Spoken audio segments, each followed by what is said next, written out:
అయ్యారు. నిన్న నా ప్రోగ్రాం కూడా పల్నాడు ఏరియాలో నా ప్రోగ్రాం కూడా నిజంగా ఒక కర్ఫ్యూ పరిస్థితుల మధ్య ప్రోగ్రాం జరిగింది. ఆశ్చర్యం కలిగించే విషయం, అసలు ప్రజలను లేదా మా పార్టీ కార్యకర్తలను పరామర్శించడం అన్నది ఒక ప్రతిపక్ష నాయకుడు చేస్తే తప్ప అని అడుగుతా ఉన్నా. చంద్రబాబు నాయుడు గారిని సూటిగా ఈ ప్రశ్న అడుగుతా ఉన్నా. ఎందుకు ఇన్ని ఆంక్షలు పెట్టాలి?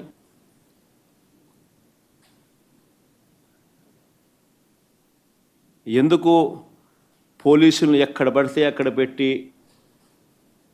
ప్రోగ్రాంకి ఎవరు రాకూడదు అని చెప్పి ఆదేశాలు జారీ చేసి,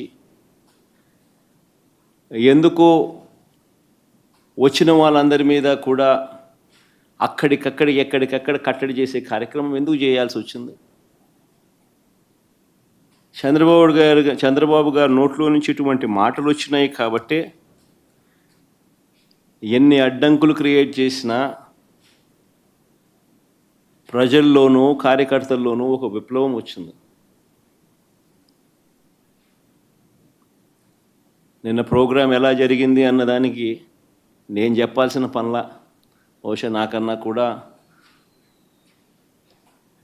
మీ అందరికీ కూడా ఎక్కువ అవగాహనే ఉంటుంది. కానీ ఒక ప్రతిపక్ష నాయకుడు ప్రజలను కలవడానికి వెళ్ళినప్పుడు కానీ లేదా పార్టీ నాయకులను పరామర్శించడానికి వెళ్ళినప్పుడు కానీ ఎందుకు ఇలాంటి ఆంక్షలు విధించాలని అడుగుతా ఉన్నా. మొన్న పొగాకు రైతులకు సంబంధించి పొదిలి వెళ్తే నిజంగా అక్కడ కూడా ఆశ్చర్యం కలిగించే విషయం, పొగాకు రైతులు కష్టాలు పడతా ఉన్నారు. పండించిన పంటకు గిట్టుబాటు ధర రావడం లేదు.